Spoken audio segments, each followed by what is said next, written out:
Mic di over kepada Kakak Nelson. Boleh senyum Kakak Nelson? Terima kasih. Ya. Siap untuk menjawab pertanyaan nomor 25. Apa penyebab utama terjadinya stunting? Sekali lagi, apa penyebab utama terjadinya stunting? Silakan.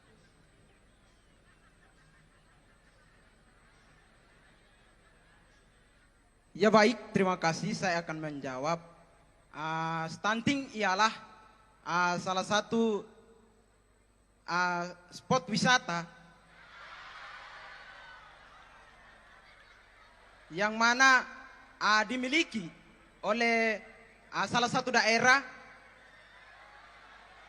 dengan destinasi-destinasi wisata yang mana dapat memberikan pesona alam yang baik bagi suatu daerah tertentu. Terima kasih, saya kembalikan. Tepuk tangan buat Kecamatan Alor Tengah Utara.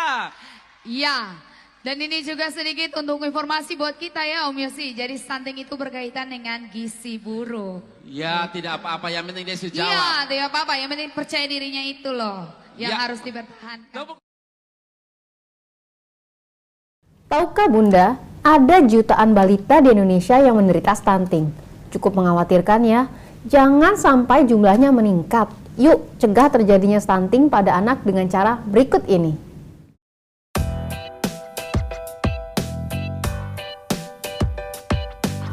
Halo, saya Dr. Santi dari Halo Dokter. Stunting merupakan gangguan tumbuh kembang yang bisa terjadi pada anak. Hal ini biasanya disebabkan oleh kekurangan gizi kronis pada periode awal pertumbuhannya. Umumnya, anak yang menderita stunting bisa tetap terlihat proporsional. Tapi kalau dibandingkan dengan anak lain, ia terlihat lebih pendek atau kerdil. Meski begitu, bukan berarti semua anak yang terlihat pendek itu mengalami stunting ya Bun. Seorang anak bisa dikatakan mengalami stunting jika menurut petugas kesehatan, pertumbuhannya berada di bawah standar kurva pertumbuhan WHO. Kondisi stunting ini biasanya sulit ditangani jika anak sudah mencapai usia 2 tahun. Kalau sudah begitu, yang terkena dampak buruk bukan hanya pertumbuhannya aja nih, tapi juga perkembangannya. Nggak hanya terlihat pendek, anak yang mengalami stunting bisa mengalami penurunan tingkat kecerdasan, gangguan berbicara, dan kesulitan dalam belajar nantinya. Udah gitu, sistem kekebalan tubuhnya juga lebih rendah, sehingga dia lebih mudah sakit, terutama akibat penyakit infeksi. Setuju ya Bun, kita nggak mau anak-anak kita menderita stunting. Untuk itu, ada beberapa cara yang bisa dilakukan untuk mencegah stunting, mulai dari masa kehamilan hingga si kecil dilahirkan. Yang pertama, saat hamil sebaiknya Bunda ikuti pola hidup sehat dengan mengkonsumsi makanan bergizi seimbang, mencukupi kebutuhan cairan dengan minum 8 gelas per hari, serta rutin berolahraga. Selain itu, tepati juga jadwal konsultasi kehamilan sesuai yang dianjurkan dokter ataupun bidan. Hindari minuman beralkohol serta paparan asap rokok baik di lingkungan rumah maupun di luar ya Bun. Dan jangan lupa konsumsi vitamin dan suplemen sesuai anjuran dokter. Lanjut yang kedua, setelah si kecil lahir, berikan nutrisi yang lengkap untuknya. Hal ini bisa Bunda lakukan dengan cara melakukan inisiasi menyusui dini segera setelah melahirkan, memberikan ASI eksklusif, serta memberikan si kecil empasi yang bergizi sesuai anjuran dokter. Pilihan empasi yang dianjurkan oleh WHO berasal dari makanan seperti gandum, umbi-umbian, kacang-kacangan, susu dan produk turunannya, telur dan sumber protein lainnya, serta buah dan sayuran yang kaya vitamin.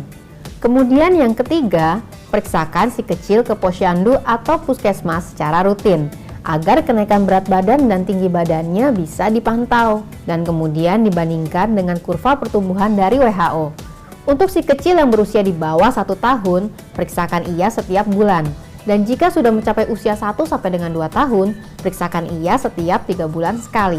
Yang terakhir dan mungkin sering dilupakan oleh sebagian bunda-bunda di Indonesia nih, yaitu jaga kebersihan.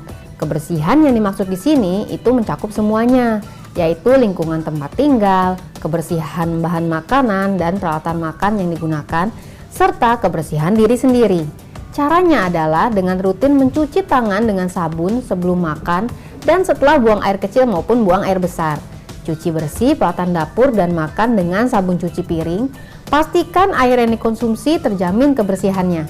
Jangan lupa jaga kebersihan toilet agar senantiasa bersih. Nah Bunda, Selain untuk mencegah stunting, melakukan pola hidup sehat seperti yang saya jelaskan tadi juga baik untuk tumbuh kembang si kecil dan melindunginya dari berbagai penyakit. Agar perlindungannya semakin lengkap, jangan lupa ajak si kecil untuk diimunisasi sesuai jadwal ya bun. Waspadai jika bunda melihat tanda-tanda stunting pada si kecil, seperti ia terlihat lebih pendek dari anak-anak seusianya atau tubuhnya terlihat kurus. Segera periksakan si kecil ke dokter jika muncul tanda-tanda tersebut ya bun. Oke, demikian informasi dari saya kali ini.